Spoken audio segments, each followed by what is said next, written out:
Hey gals and guys, it's your host Phil Larson, and this is your Motivational High Five on self-growth. Let's do this! In the last episode, I ended the podcast asking the question, who do you want to become? And it got me thinking about, who I want to become.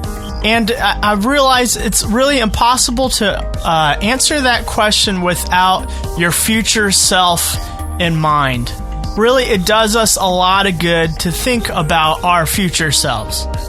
You know, I was listening to a TED Radio Hour episode called The Money Paradox. And this guy talks about in his TED Talk, he saw certain countries were better at saving money than others. And what he found out were these countries spoke futureless language. So for instance, English has a lot of future elements to it. So if it's going to rain tomorrow, well, see, I just said gonna. You know, I might say it will rain tomorrow. Whereas the Chinese language, which is a futureless language, would translate to English, it rained tomorrow. And so to say, I will invest is to separate yourself, your present self, from your future self. And so in the Chinese language, they say, I invest, whether or not they do invest. And so then it almost tricks your brain into believing this is reality. I better do something about it.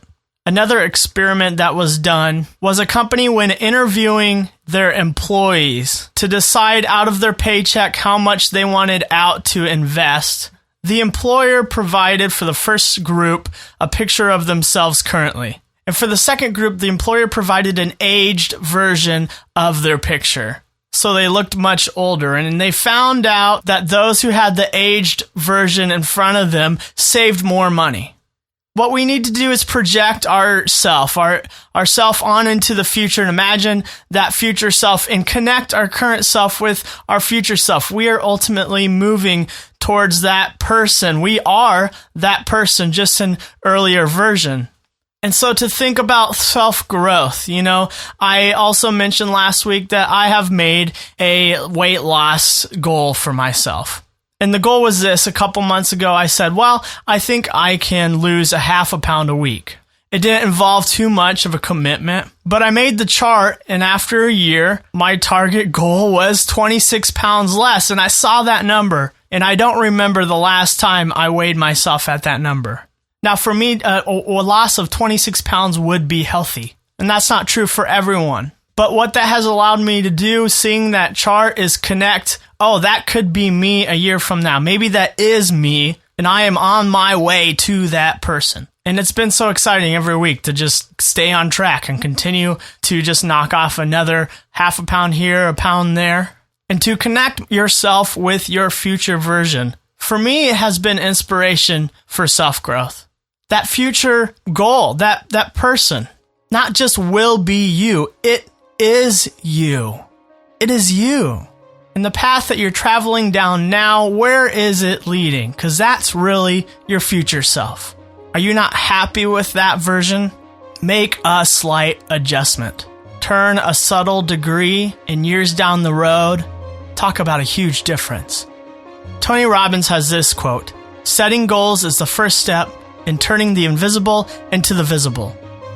Having a hard time finding motivation for self-growth? Make it visible. Find one of those apps that make you look old and keep it in front of you. That sounds a little depressing, maybe not. But write things out. What do you want to accomplish a year from now? Who do you want to become? What is this beautiful vision of yourself? And are you setting yourself up to become that someday? Imagine yourself.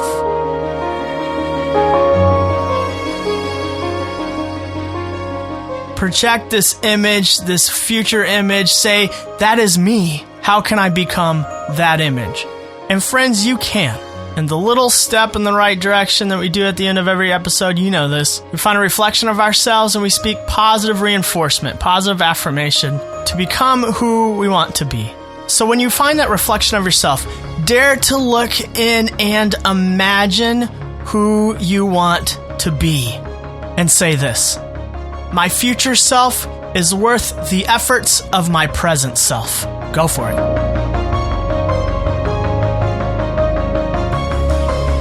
Whether you want to believe it or not, our path is taking us in a direction. Are you happy about that direction? The change doesn't have to be big. It can be subtle, but it starts with you.